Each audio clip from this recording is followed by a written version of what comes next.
This is me introducing a new channel segment, and this is a video podcast. If you did not know already, I have a podcast and it's called Yours Truly Oiza, and I've decided why not put it in video form for some episodes at least, and that's what this video is going to be. And this is the introduction to this segment of my YouTube channel. Basically, my podcast Yours Truly Oiza is a space where I get to discuss life, adulting, creativity, feelings, basically everything I discuss on this YouTube channel. And I guess that's what makes my content consistent across different boards. But there's a lot that goes on in my head, and there's a lot that we experience with life, and it's our first time doing it basically, and this segment is a space for us to discuss that. I'm going to have guests, I'm going to have my friends, different people, and we'll chat about a lot of different things. So if that's your vibe and you enjoy listening to conversations and watching people discuss topics, then you will definitely enjoy this segment. So welcome to Yours Truly Oiza, a podcast with Oiza Alonge.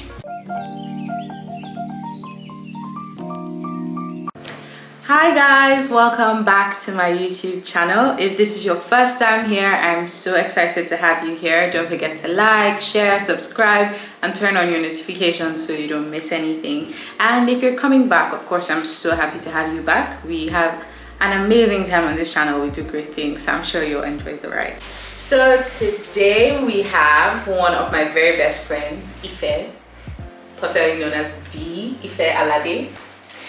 This is one of my very best friends. Actually, we've known each other for a hot minute, and yeah, we do everything together basically. Ife is the founder of anxiousmonkeyco. She's an artist, a creative. She does media things, so she's like a video person, photography. She dances, she can sing, she plays the guitar. She's amazing. Okay, she's awesome. Did I miss anything? Tell us about you. Tell my YouTube people about you. Nah, I think you pretty much said it all. Like, What did I miss? we're talking about Only you. Anyways, we have Ife today on the channel, and we are going to be chatting. So let's get into it. Okay, Ife, tell us, what have you been up to this past week? What has been making you laugh? What have you been doing? What have you been up to? Tell us. what have I been up to this past week? I've actually just been doing a lot of work on anxiousmonkeyco. I just launched my first collection, as you know, so. And it's so nice. I'll link it in the description. So I've just been doing a lot of work with publicity, getting the word out there, shipping out orders and stuff.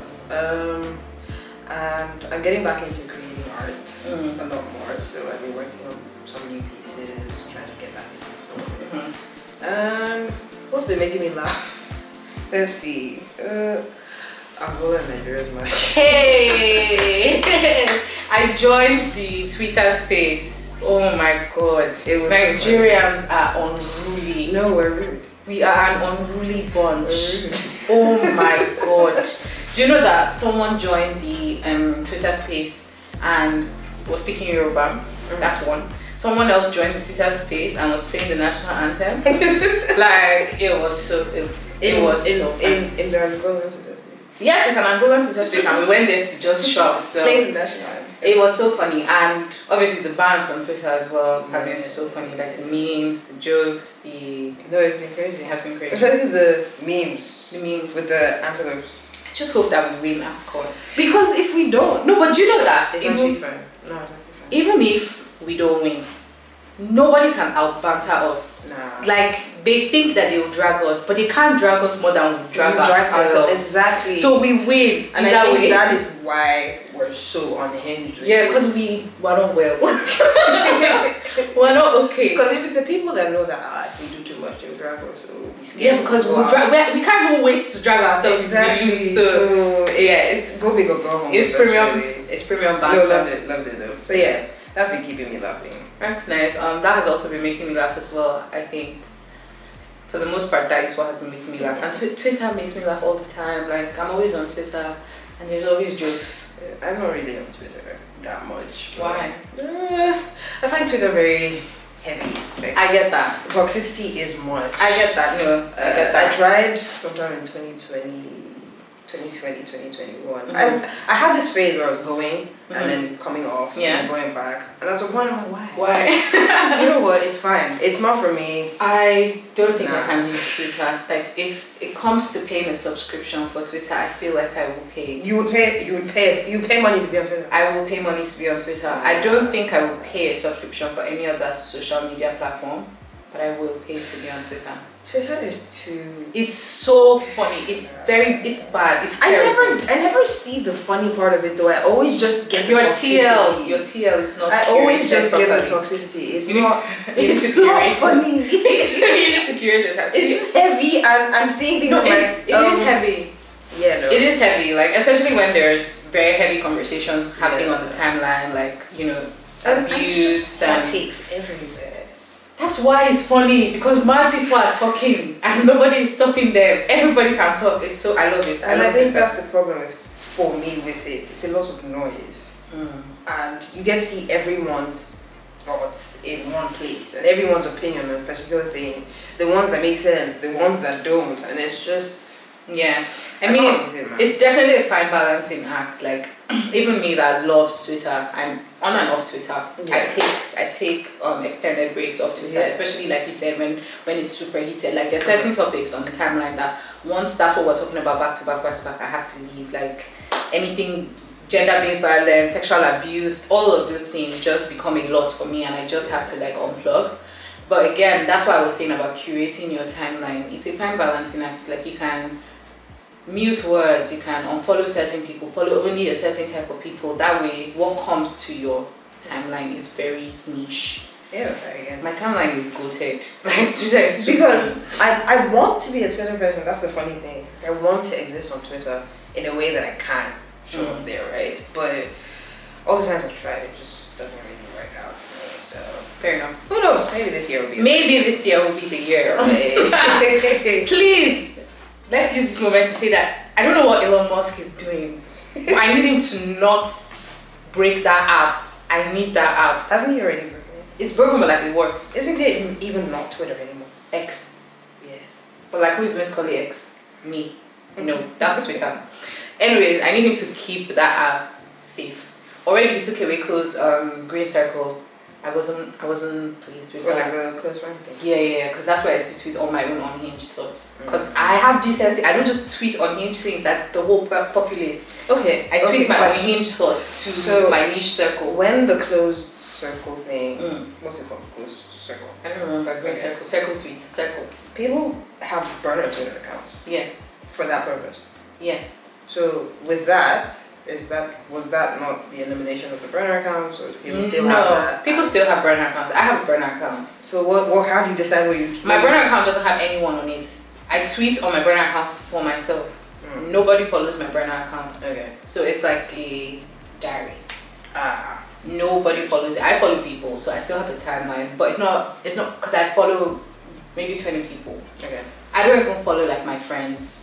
I follow random accounts. You just created a safe space for yourself. Yeah. So with circles, you are putting people in the circles, so there are people that know that it's you, and they are seeing your tweets, and they can engage with those tweets. But only the people in your circle can see those tweets. Okay. And only the people in your circle can engage with those tweets. So it's kind of like close friends on Instagram. Only difference being that close friends on Instagram, conversations will happen inside of your DMs. So it's just between you and whoever replies to it, even though everyone in the close friends can see it, as opposed to Twitter circles where everyone can see all the conversations happening on your circle tweets. Oh, okay. So it's an exposed, but like a curated, it's intimate. Like you have control over it. Okay. So now back to your burner account. That's just for you. Yeah. Tell me about that. Why? Why? Because I have things that I want to say that I don't want anyone to know. Yeah. So why don't you just get a diary or a journal? It's not the same. It's different. I can't explain it. Okay.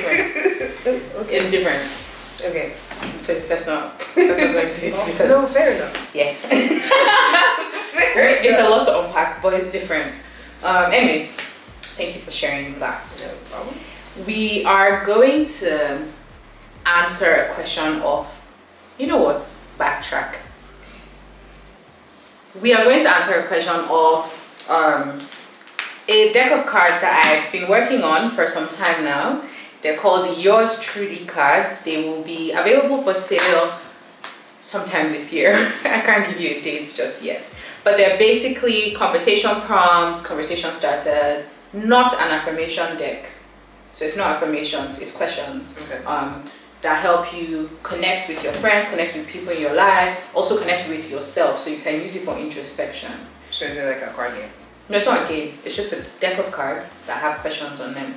So it's not a game. You can use it for journaling. You can use it as journal prompts. You can use it for conversations. You can use it as a game within the context of like conversation still. So like one of those get to know you. Get to know you, exactly. It's like get to know you cards, but also get to know you with other people, get to know you yourself, and it's called the Yours Truly cards. Okay. So I'm going to choose a question on there at random and ask you. Am I safe? You are. Yeah, I'll be sure. Yeah. Okay. Let's go then. Okay, I like this one. I don't know that you can see what it looks like. So the question is, what defines joy for you? What defines joy for me? I'd say what defines joy for me is a state of peace of mind, and such that I'm in a place where, regardless of outside circumstances, regardless of what's happening in my world and the world around me, I'm at a place where I can maintain, peace and harmony within myself. So even if things are not going the way that I planned them to go, I'm able to find joy in the journey that I'm going on, and with that, regulate myself to a point where I'm zen. Let's just put it that way. I like that. I like that. Yeah, I think that's a great answer to that question. Yeah. I don't have an answer to that question today. When I created the cards, I definitely had an answer to the question, but I don't know that I know currently what defines joy for me. So yeah, we'll circle back. So that is Yours Truly Oiza cards. Well, not Yours Truly Oiza. Yours Truly cards. Also, the cards are not Yours Truly Oiza. No, cards are Yours Truly. So yours, you, whoever, true to your own self. Not Yours Truly Oiza. Like, I definitely want a deck of those. Yes. It'd be super great for journaling. Yeah, it would be great for journal prompts. It would be great for conversations, icebreakers, hanging out with friends. Yeah, like those hangouts that you're just chilling, having drinks and stuff, just passing it around. Exactly. And I'm super excited that I'm actually releasing these cards because I started working on them not last year, the year before last. So last year was 2023. I created them in October of 2022. So the questions, the design, the graphic, the art on it, whatever. I created them in October. Ife helped me put them together in card form with the art that I had created and the questions I created. So you're gonna tell me she's really great. And yes, so so I was just gonna be like, I don't know, I'm acting like I don't know this. Like I literally designed the cards. yeah. So I'm very excited that I'm actually putting them out because I've literally had them sitting in my folder of art that I've not released to the world for over a year. So yeah, that's very exciting. Proud of you for that. So today I have you on my channel to discuss a topic that I really, really like, and it's a topic that I find very interesting. Just as a thing that I think about a lot, and I think it's something that people need to also be conscious of and maybe talk about and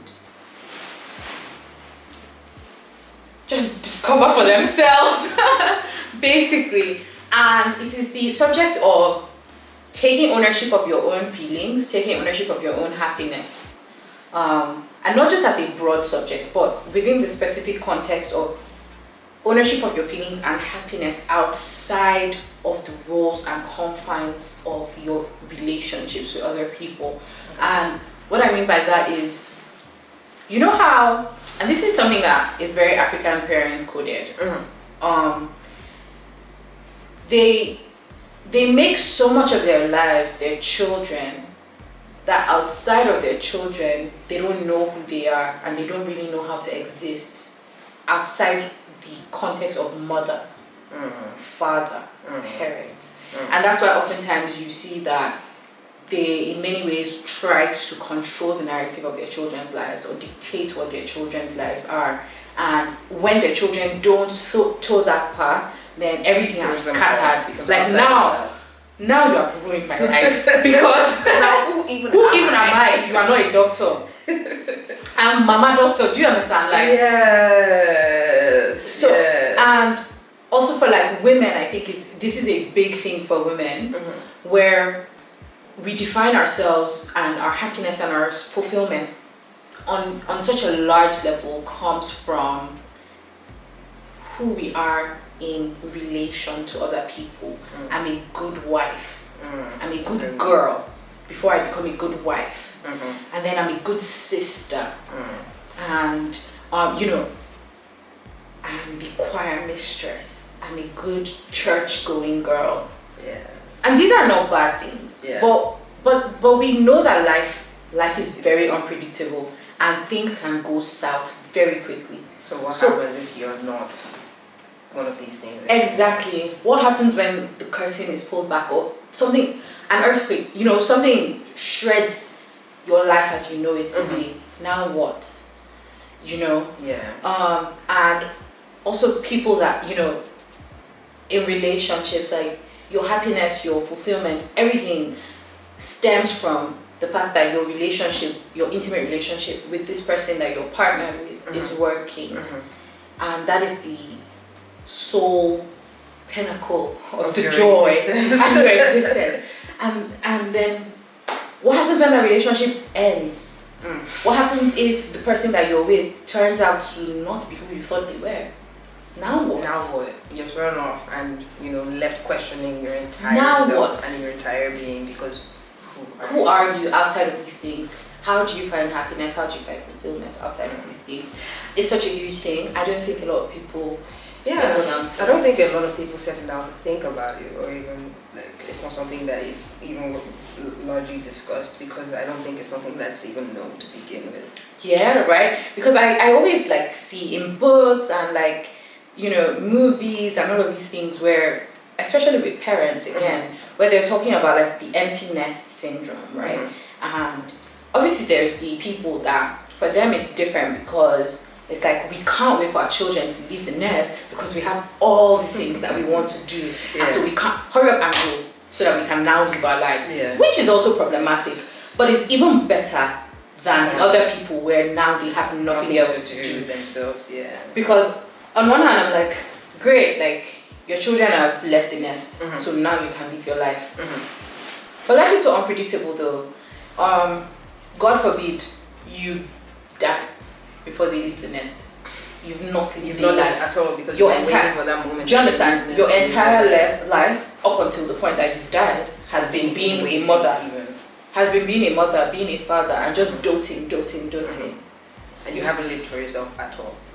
Or you become sick, or there's a financial, look at inflation. Anything. Or your kids can't even leave the house. Yes, their own lives don't go as you thought it would. And so now. And now they can't leave as early as you thought they would, and then you end up living your life, your entire life with them in your home until you get to the point that you die, and that never happens. So that there's that I don't think is ideal, but I think it's even still better than the other people where, the other group of people that don't even have a plan for after that. Because that's all their existence. So now emptiness has happened and you're depressed, you're sad, you're lonely, your children aren't calling you as much as you would like them to, they're not visiting as much as you'd like them to, you feel dejected, you don't have friends outside of your children, and now you're just sad and resentful of them, and of life, and so that's what I want to talk about. I think it's like you said, the first scenario. I think is even a lot better than this one that you just described, because it's not ideal, but it's better. It's better, It is better. I think it's again a lot of societal norms come to play when it comes to this thing that you've said, because it's, if you think about our parents' generation, that's how they were brought up, because that's how their parents function. So that's all they know life to be.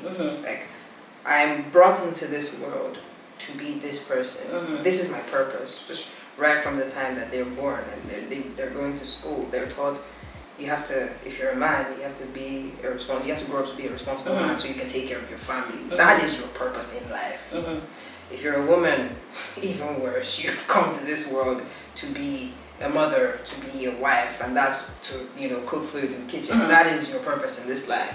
So they're brought up in that way to think this is what I meant to do and not think anything else outside of that. So when it now comes to finding happiness outside of these things, that's not even something that's fathomable. Yeah. Because a life outside of these things doesn't exist. It's, I've come to this earth to do this. Yeah. If I don't do this, I have failed. And I mean, there's that, and I understand it, like the thing of nature and nurture, and like how you've been brought up, what society has conditioned you to. You know, that is a very real thing. I think there's also the group of people that is not about conditioning, but it's a situation that you can slip into if you're not conscious of it. So let's take the girl that's my age, for example, that's just in a very happy relationship. And because you're in this very happy relationship that perhaps you didn't think you could find, or all your relationships leading up until this point were not ideal, like they were not the greatest relationships, right? And now you found this person that makes you so happy, gets you, and you guys are just vibing in such a wow, it's just great, right? And obviously it's the human condition to lean into joy and lean into happiness and lean into places where you feel safe, right? And so in doing that, every other thing in your life starts to fall away. You're not hanging out with your friends as much as you used to.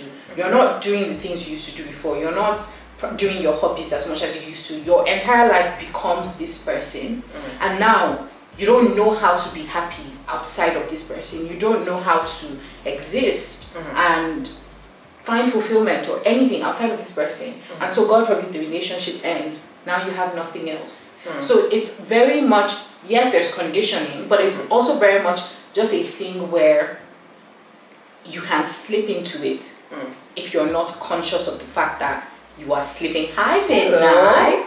You can slip into it if you're not conscious of the fact that it's a thing that is possible.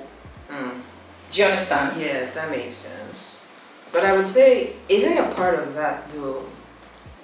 Doesn't a part of that also have something to do with conditioning? Like, if you're someone that is able to find a relationship like that and lean into it that much, I would think, because you mentioned consciousness, right? And not being conscious of the fact that you are becoming that dependent on this relationship to, you know, uphold you and keep you going. If you're the type of person that thinks in the way that we have, you know, pointed out earlier, I think it's easier for you to get into that kind of space where you've leaned so much into a relationship that you're not even able to have a life outside of it, and now you're at the point where you've slipped into it unknowingly. But it's unknowingly, but I think some level of preconditioning has to be place for that to be able to happen. I don't think so. I don't think it's conditioning. Conditioning is because if you're going into a relationship with a mindset that, okay, I know that I love this person and, you know, this is amazing, this is great, but as a person, I know that my life isn't segmented to one particular thing. I can have a relationship, I can have, you know, hobbies, I can have other relationships outside of my relationship that are fulfilling, and that won't also take anything away from the relationship that I'm in, and have a basically well-rounded life and exist in that way. And that doesn't mean that my relationship doesn't hold weight. I mean, I see what you're saying, but I also don't think that you have to have been conditioned to slip into that, because life just happens to people. Life just happens. You wake up some days and you find yourself doing things that you never even thought you had the capacity to do. And that's even thinking in terms of bad things, you know, crazy things. Talk less of it's not a bad thing to lean into joy. It's not a bad thing to want to spend time with your partner. It's not a bad thing to want to enjoy a beautiful thing. So it's not that you've been conditioned to do this, because you might not even realize that your friendships are falling off. It's not that you are a simp or you're a pick-me. It's not that. You're just leaning into a joyful thing. But then there's the capacity or possibility of it being that you've done it to an extreme where this is all that joy is for you now. And this is all, and now 20 years down the line. And it doesn't even have to be 20 years down the line. It can be as little as the day that you realize is on a day that your partner is out of network reach. And now you haven't been able to reach them for 24 hours, and you realize that your day is not a day. Because you don't know what to do with yourself. You're anxious, you're sad, you're bored, because there's nothing outside of this person. Like, if I'm not talking to this person, if we're not, do you understand? Then, so it doesn't even have to be some grand 20 years down the line, now you're depressed. It doesn't even have to be that. It can just be in the day to day. I think I'm thinking about it in terms of extremities, where you're getting to that point and you're like, oh my gosh, my life is gone. Or it doesn't even have to be that. People that are not even capable of realizing these things, like, that's also an extremity. Like, you've leaned into it so much that you don't even know. Exactly. But there also exists this, fact that you're talking about, where you could actually just wake up one day and say your partner goes on a business trip to somewhere that is outside of, different time zones or no network, or it can be anything, and now there's nothing for you to do. You're just, So that is a crazy thing that happens to a lot of people, and it's also little things. Like, it doesn't have to be your partner, it doesn't have to be children and parents. It can be work. It can be work. It can be. I think a lot of people it can be work. It can be fitness. It can be being active. It can be going to the gym. And now you've had an accident, your leg is broken, you can't go to the gym anymore. Do you know that actually happens to a lot of fitness enthusiasts? Because there's a very thin line between fitness, right? Because I go to the gym a lot, right? And initially, it started because it was therapy for me. Like, I was going through a hard time. I needed something to help cope with the emotions I was feeling. So I started going to the gym, and it started helping a lot. It was very easy to get into this cycle where you need the gym to survive. Exactly. Because if you don't go to the gym, now what? Now you're not. Now what am I supposed to do? I literally had days where I wouldn't go to the gym. There was a point where I was going twice in a day. I'd go before work, I'll go when I come back from work. And then I think I got ill, COVID or something. I couldn't go for a bit. And I didn't know what to do with myself, because, I can't work out, now what? Now what? And it took that for me to realize. Exactly, and you see what I'm saying? It's not, you weren't preconditioned to. Very fair. Do you understand? It took that. It just happened. That this is becoming unhealthy.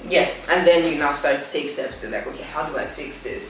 But with fitness, I think, as with other things as we have now seen, it's very easy to actually fall into these things.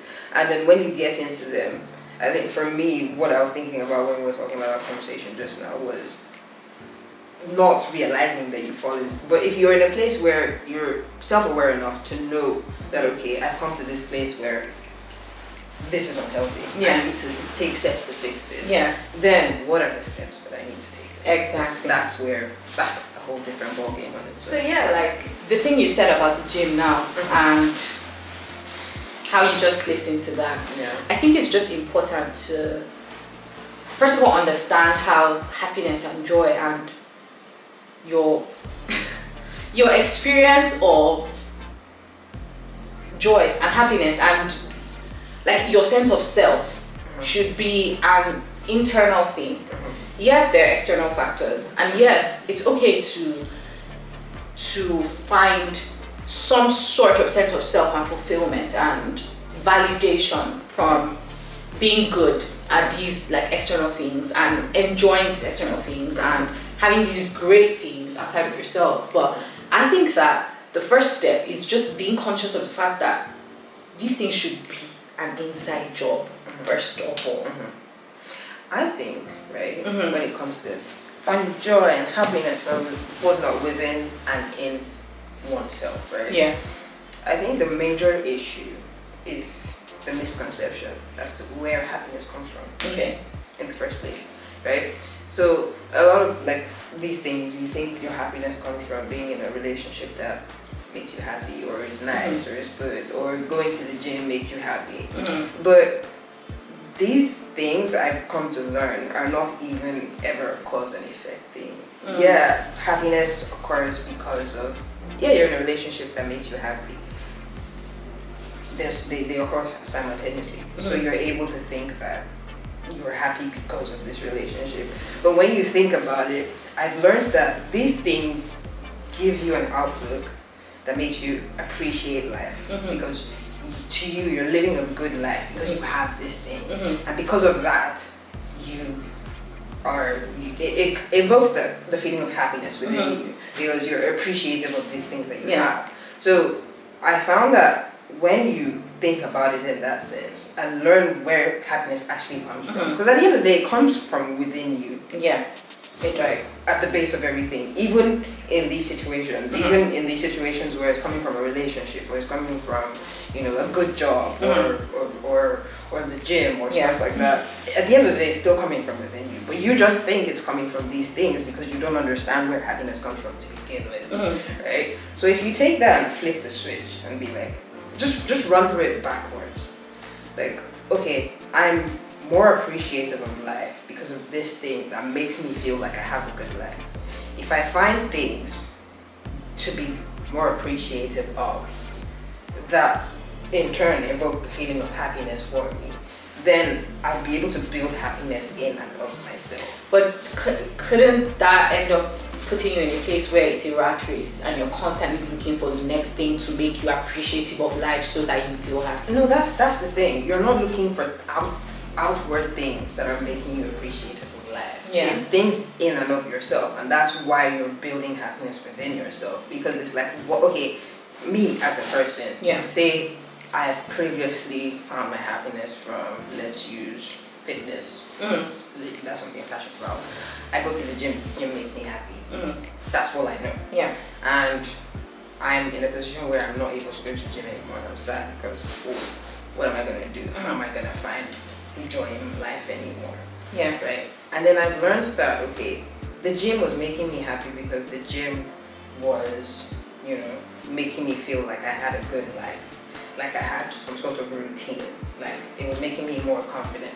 I'm saying this is why the gym was making me happy. Not that the gym was making you happy. Exactly. So now, like, okay, I just have to sit within myself and be like, I am these things. I am confident. Feeling confident makes me feel like I have a good life. Exactly. Having a routine makes me feel like I have a good life. It's not the gym. It's these things and inside of myself. And then you work from there. I think it's an easier way to build to the point where you're able to be at peace with yourself and happy and find joy just by virtue of being and existing. Yeah.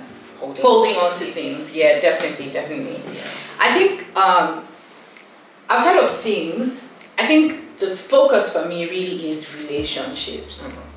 And like, there's things that you hold on to that you think are what makes you happy, but I think the biggest thing that I like when I think of this conversation and this subject is relationships, honestly, and like the relationships in your life that you tie your happiness and your experiences to. And the ones that keep ringing for me are like, obviously, intimate relationship. There's friendships for some people as well. Family relationships, your children, your parents, your siblings, all of these relationships that define you. I think that's the biggest one. No, they are really big because I really do. These are big parts of your life. Yes. Right? But I think this thing that we just explained can also apply to these. It definitely can. Yeah. And I think when it comes to relationships, a great way to taking ownership of your own feelings and your own happiness and joy is by the thing you said as well, just like looking for what it is that sparks that joy for you outside of the thing and pursuing those things for yourself. And I also think things like finding hobbies. Like, look at that scenario we painted of your partner being away for 24 hours, you can't reach them, and now you have nothing to do. Yeah. If you had hobbies, if you had things that you did alone, you'd be happy. You'd be fine. Bro. Alone. Emphasis on alone. Things that you do just by yourself, that you enjoy, that are your thing. You'd even get to a point where you kind of crave the alone time. Yes. Bro, go somewhere. Go somewhere, so please. Like, oh my god. just leave. Please. So that I can have my, me time. Me time. And I think there's actually a lot to say there, because it's in finding hobbies. I think hobbies are a huge part of this happiness thing. Like, because investing in a hobby, or like investing your time in a hobby, is spending time with yourself. Yes. Alone time is very essential, because a lot of people, you find a lot of people don't even know themselves. No, I was about to say that. At the end of the day, it all boils down to having self-awareness. Yeah. Knowing yourself. Knowing yourself. No, like right on the ball. Knowing yourself. Know yourself. And you're not gonna learn to know yourself. You're not gonna get to know yourself if you don't spend time alone with yourself. Like, how do you get to know people? By spending time with them. Exactly. If you don't spend time with yourself, you're not going to.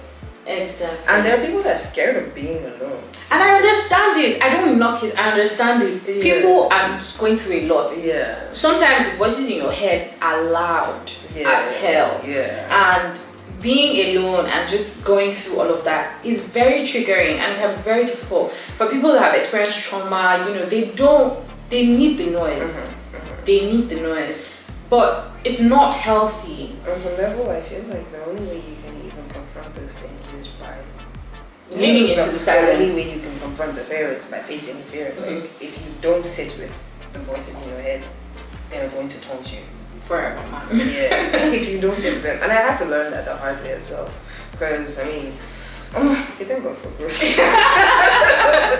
Emphasis on we thank God for growth. Thank God for growth. Yeah. I've been in a number of these situations before. Like, I've been in a relationship that was, for me, the source of my happiness. And, you have to learn the hard way that, yeah, you need to. You can't live your life like this. And there's also the thing where, again, back on the relationships thing, your children, your parents, your siblings, your partner, all of that stuff, right? It's all fun and games, but you're putting such a huge burden on these people. Yeah. Nobody should carry the burden and responsibility of being your happiness or being responsible for your joy.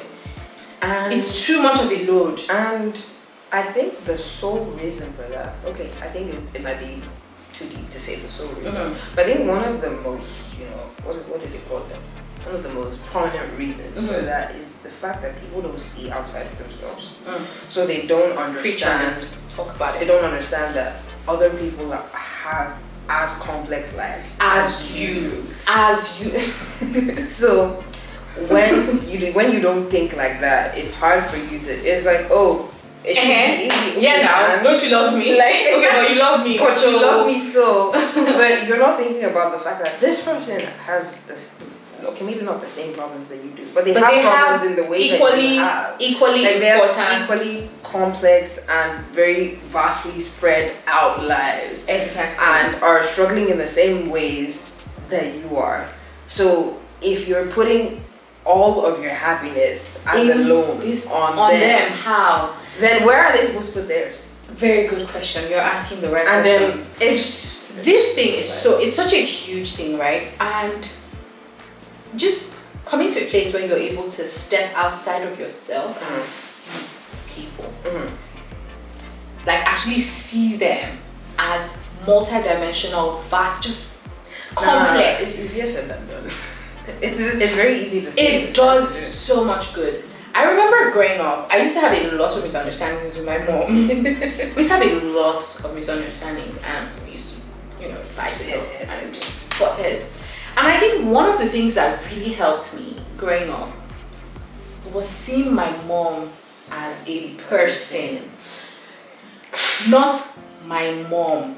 Because it's very easy, right, to think, oh my god, my mom annoyed me today because my mommy did this. My mommy said this. She doesn't get me. Yeah. She doesn't understand me. Yeah. Me. Yeah. Because it's me and my And mommy. your mom. Yeah. It's not me and this woman that is my mom. Being my mom is just a part of who she is. It's just a part of her experience and her own complex life. Like the thing that she said to me that annoyed me.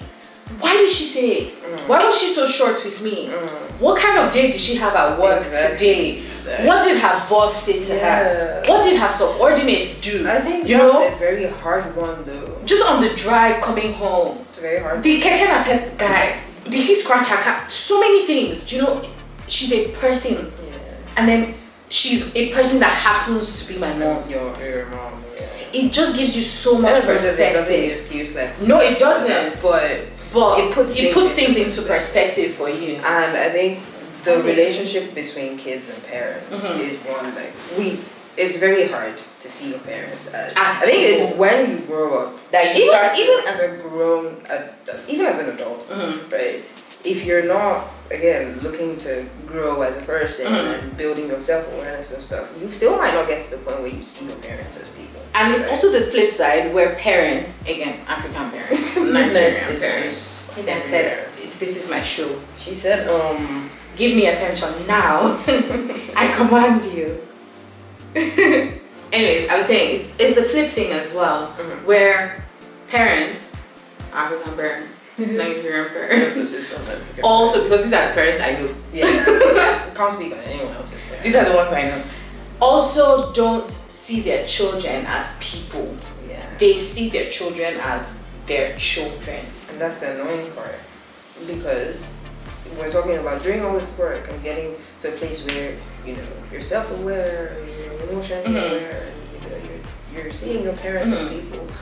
So you're doing all of that, but your parents are not doing the thing. You're not doing it. So that does make things a lot more complicated. It makes it a bit harder to navigate because you're coming from a place of understanding. Yeah. But you're not. It's not. You're not getting that same energy back. But yeah, that's also just like a huge thing. Midnight. I'm trying to shoot a video. She just wants love and attention. Anyways, yeah. So that's really a huge thing, and I'm happy that we touched on that, which is just being able to come outside of yourself and see people as people, and give them grace, the same sort of grace that you would give yourself. Yeah. And when you see that, you also realize that it's unrealistic to expect. Oh, she's so cute. I know, she's just like, oh, little baby. Okay, back to the video. You also just like realize that it's unrealistic to expect all of your happiness to come from that. Yeah. Because there is not a, I'll go back to the parents and children thing because it's just like the easiest one. Yeah. There's not a day that your children will stop being your children. They will always be your children, but the capacity changes. The level of control that you have changes as they grow and step into their own autonomy and their own life and their own personhood. Yeah. So it's just not realistic. Do you understand? Yeah. It's not realistic. Because on one hand, you have made them the center of your world, but with the other hand, you want the best for them, and the best for them includes leaving you, whether you realize it or not. Obviously not leaving you altogether, but within context, obviously. So you want them to grow up, you want them to get married, you want them to have a job, have their own kids. They might not all go ahead to do all of that, and that is not to say that these are the only instances that life will take them away from you, but life will take them away from you. I think it's going back to saying that whole African parents, right? Because I think it largely differs with the African side of things and the Western, because here it is like hyper independence as well. That I also have a problem with Jesus. Like, what do you mean? Hey, what do you mean you're 16? Ha! What do you mean I should go away? I should move out like, to where? Move out at 16. To where? How? How? How? So it's striking a balance. Of Yeah, and it's balance. Honestly, it's balance and self-awareness. We always joke about how my parents watch this video. They're always like, they're always like, "Ah, you haven't called me. It's been, I haven't spoken to you in 2 days. I haven't spoken to you in 4 days." And you're always like, my parents need to get off my neck. That was, but then I now realized that, oh my god, I want them to call me. I want to talk to them. Because you won't speak to your parents, but like one day, like, oh my god, I miss my mommy. Do you understand?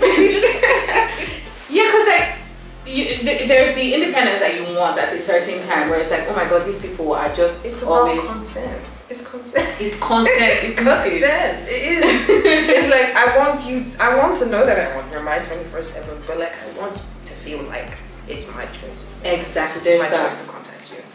There's that. But like what I was saying was, I also like, and that's what I was saying about the Western side, where yikes, it's a bit much for me because I like the fact that I talk to my parents. What do you mean that I'm just on my own and I haven't spoken to you in months? I'm just going to put a disclaimer that if the sound is bad or like there's noise, it's midnight. I think it should be fine though, because she's walking on the beanbag chair. Anyways, I think she's just trying to find a she's just trying to sleep comfortable. She wants to sleep. Soft Katie. So yeah, that we digressed a lot. Yeah. But I think to draw us back to the conversation, I'll take us back to self-awareness and self-care, right? Yeah. In many ways, we've said that the consciousness that this is a problem will even stem from being self-aware, knowing yourself, knowing what you want, knowing what is important to you, and all of that stuff. I think a good remedying thing, side by side with self-awareness, is self-care. Because if you're conscious of caring for yourself and having these self-care practices, that is a good way to start taking ownership of your own happiness and taking ownership of your own feelings and just owning them. Do you get? She said, kiss me. Bro, can I drink my water, please? Taking ownership, like caring for yourself in this way. Because now you're aware, you know who you are, you know what makes you happy. You can then, as self-care, do those things that make you happy. Yeah. I like painting, I like drawing. So I can do those things because I know that I like these things. Yeah, it's taking care of yourself in these moments is actually very important because it even is a good remedy, right, for the situation itself. Yeah. Because you realize, what's that scenario you gave us earlier where your partner's gone on a trip and you're sad, you're bored, you don't know what to do, anxious, which, you know what, fine. Like those feelings, they're valid. This person is always in your space. They're gone now. You can't reach them. It's fine. But like you won't rot. Yeah. Like okay, I know that when I'm sad, when I'm anxious, I go for a walk because it makes me feel better. You go for a walk. Or painting makes me happy. I'll pick up a brush. I'll paint. I'll feel draw. better. I'll do stuff. Or you cook because you like cooking, or it makes you feel less alone because it reminds you of your mom, or something like that. Yes. Those kind of things. So you know what makes you feel certain types of emotions, so that you know how to remedy emotions that you feel. Exactly. As opposed to just sitting down and rotting and waiting for them. Then guess what? When they come back, instead of being happy that this person, you're not going to fight them because you left me. As opposed to being happy that, oh my god, like, I made sure you're back, it's healthy. And this is what happened when you're gone. I did this, I did that. As opposed to, now I'm just angry because like, my life wasn't hard. And guess whose fault it was? And then your anger is not even at them for leaving. You're just angry because all of those emotions. You don't know where to put them. Yeah. You don't know what to do with them. Yeah. And again, it puts such a strain on these relationships in your life because now you're mad at your children. They're not calling. They're not checking up on you. It's not that they're not calling and they're not checking up. It's that when they're not doing those things, there's nothing else for you to do. And you're upset about it. And now you're angry about it. Because if we deep it's not like they didn't call you for 2 years. Yeah. It is actually never that deep. Like, do you understand? It's not that deep. You probably check in like 1 week. Do you understand? Or your friends are not available to hang out as often as you want. and now you're just angry with them. But like, they have jobs, Yeah. they have other friends, they also have partners, like they have lives. It's the not seeing outside of yourself thing, because you're not thinking they have these things or that they're doing. It's just, I feel this type of way, I need you right now, and you're not there. Why? Terrible. Like, where's grace? Exactly. Where's the grace? Exactly. So self-care, self-awareness, and then just creating and prioritizing inner fulfillment. Fulfillment that you self-made, self-owned, self-curated joy.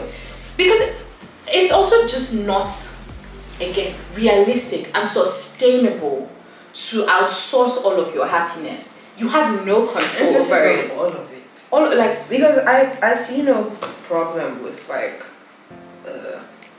outsourcing happiness. Oh no, the thing. Why am I in relationships if I'm not happy because of these relationships? But all of it cannot come from there. You have to the bulk of it, self-sustain.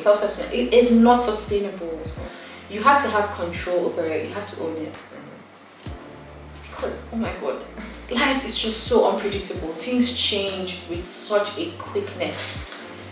Relationships will fall off. Yeah. We don't pray that they should, but they will. Chances are. Even if not in like the negative. Not even negative. Like, they just will just die down. Dynamics change, you know. Your parents will die. Oh my god. Sadly, but you know, like your children, they will start their own families. Your friends will start their own lives. And the fitness enthusiast, even if it's not something as crazy as having an accident that, you know, or you will age and you will not have the capacity to do these things anymore. Then what? Then what? It's just so important to start just preparing and having other outlets and alternatives for your happiness. And emphasis on that you age, because like, I just thought about how like dance for me used to be that source of there was a point in my life where you asked me what made you happy, and I was dance. But then life happens, and you know, you start to grow older, you're not as, you know, agile, active, and then you can't do these things as much as you want to, or even let's even just responsibility levels, right? Like, just life. You have a job, you have responsibilities, you have things to do, and you're not able to do these things as often as you would want to. Then you're now left like sad. I had to go through a whole thing where I was just sad because I wasn't dancing as much as I wanted to, and at some point I'm like, okay, if I'm not a dancer, then who am I? Correct. You get the existential crisis. Because there was a time if I dance, like, you know, right? And then I started to question everything, like, but you go through these phases and, you know, you find yourself again. You have to be open to reinventing as well, and reintroducing yourself. Because it's easy to just go down that hole and be like, oh, I can't do this thing that I love anymore. Well, it's not that I can't dance anymore. I still can, but, you know, not in the way a lot of things that obligations that I have that don't give me the time to do it as much. And a lot of people can go through that and just rot. Like, I can't do this thing that brings me joy anymore. I'm sad and depressed. But, you know, turn it into other things. Like my love for dance, I turn it into watching dance videos, dancing when I can, dancing in front of a mirror, dancing, you know, in other ways that don't involve performing on stage or all of those things. You miss it sometimes, but you know, you're able to transfer that into other things. And like you said, reinventing yourself as well. Finding other things that bring you joy. I think I love that you said this, because it leads us to just actually the next thing I was going to say, which is the fact that challenges and setbacks will come, like with everything on your journey of self-awareness, and there will be times. There will be times. Many a times. Many a times. Where you will actually feel like you regressed and, you know, you're feeling down. And that's okay. You're a human being. You feel these things. That's honestly fine. But also just acknowledging the feelings and acknowledging what is true. Always having base to go back to. Exactly. There's one of my favorite books. I think I reference it every month. What I Know for Sure by Oprah Winfrey, where she just talks about what she knows for sure. It's such a hack. Do you know that I think as a human being, right? Like you said, it's such an effective hack. As a human being, you should have a list of things that you know for sure. Like, because you will have times where you need those things. And it's okay. It's okay to have the times where you need those things, because the times where you need those things are the times where things have gone on. You know, and you need to sort of remind yourself. And there's even also times like maybe things have not gone wrong, but you just are not in a place where you can trust your brain and your emotions. You know, we go through a lot of things, mentally, ebbs and flows of life. And when your brain is like, I struggle with mental health a lot. So this has been one of the most effective like hacks for getting myself back to this. And, you know, when you're in your down moments where you can't really trust what your emotions are telling you. Yeah. What do I know? What do I know for sure? Where's my?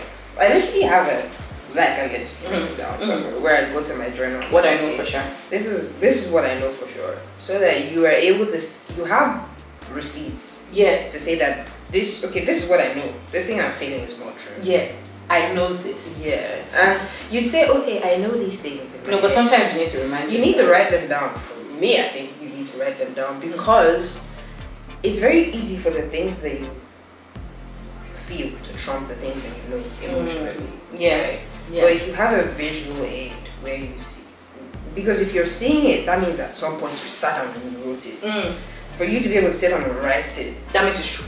You get like it's true. If you wrote it, it's true. Like that's that. Yeah. So if you can do that, get a list of the things that you know for sure. Write them down so that in your down moments, when you have something to fall back, you're like, all right, things is shit right now, but this is what I know for sure. And we can go from there. Yeah. Basically. Yeah. I think to round up this conversation, it's just people get tired of hearing self-awareness on this channel, and like reflection and all of those things. But I think it's just important to at every point in time sort of reflect on your personal growth and how far you've come. Because even joy and happiness, it looks different for us at different stages of our life. Like you said rightly about how there was a time in your life where if we asked you what was joy and what was happiness for you, it would be dance. But it's not dance today. I'm just reflecting on personal growth and seeing where you're coming from, how far you've come, where you're at now. And also understanding that if I've come this far, if there was a journey, it means there's more ahead. So like there will be more, ahead. But also, while doing that, being self-aware of where you are per time so that you can be able to define what happiness is, define what joy is, and take ownership. You can't take ownership of what you don't know. Yeah, you can't take ownership of what you don't know. And also with relationships as well, again, another thing you'll be tired of hearing is setting boundaries.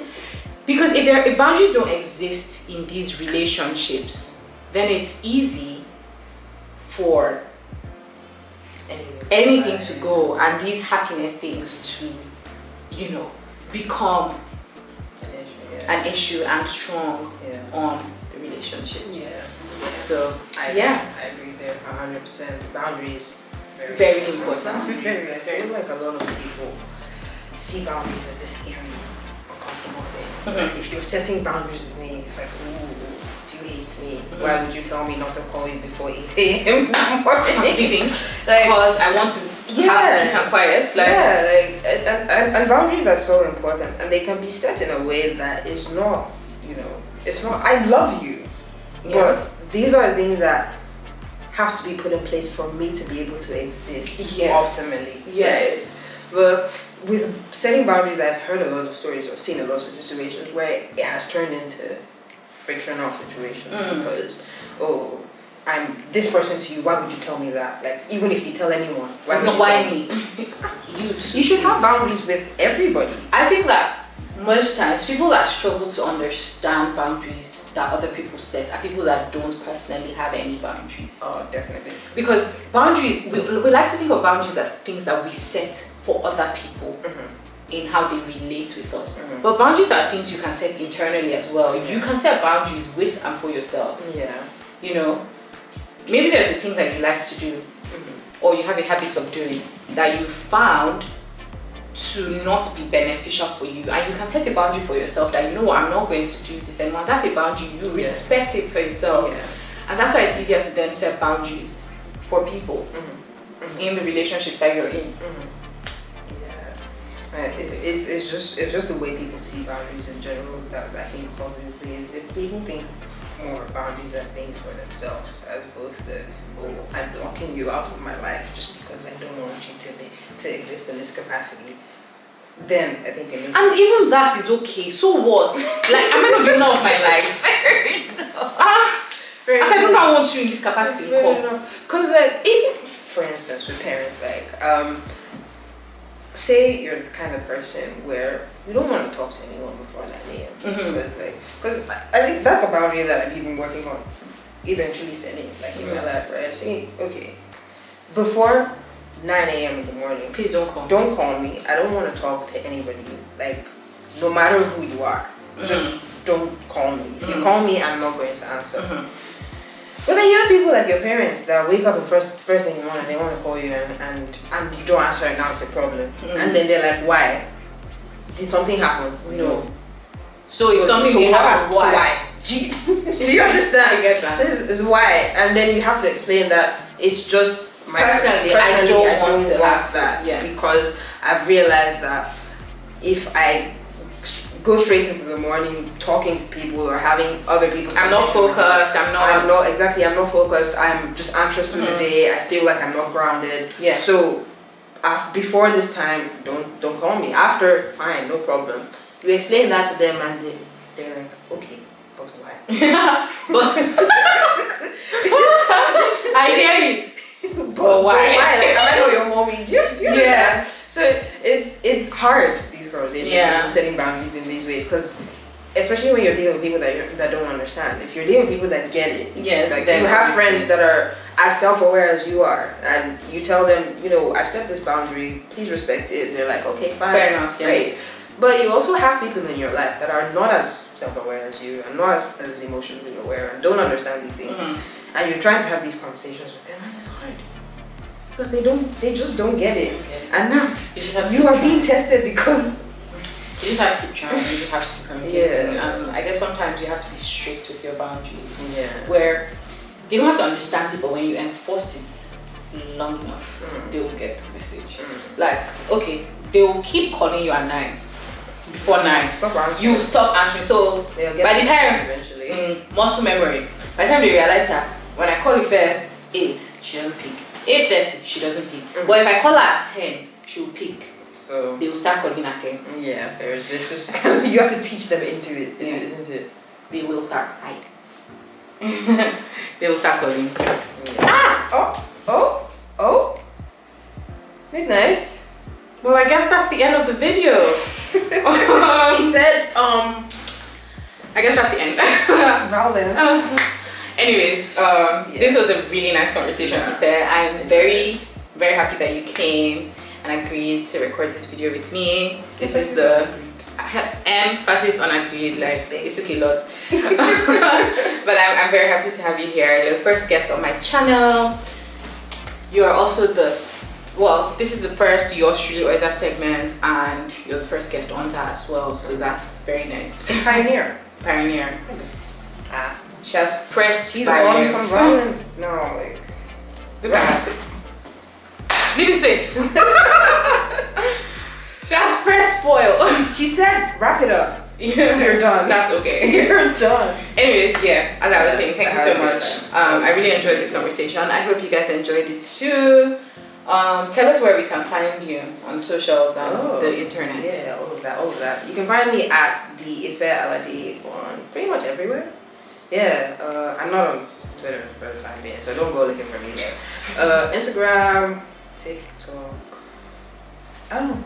All the socials, just at the Ife Alade. If you're looking for me, you probably find me there. So you heard her. Tell us about Anxious Monkey as well, and where to find Anxious Monkey. anxiousmonkeyco on Instagram and TikTok. Anxious Monkey does have Twitter though, so Anxious Monkey on Twitter there. And Anxious Monkey is a social enterprise dedicated to mental health awareness using art, because we like art over here. Yes. Art and creativity as a whole. So we're using creativity as a tool for healing for mental health. That's the basic gist.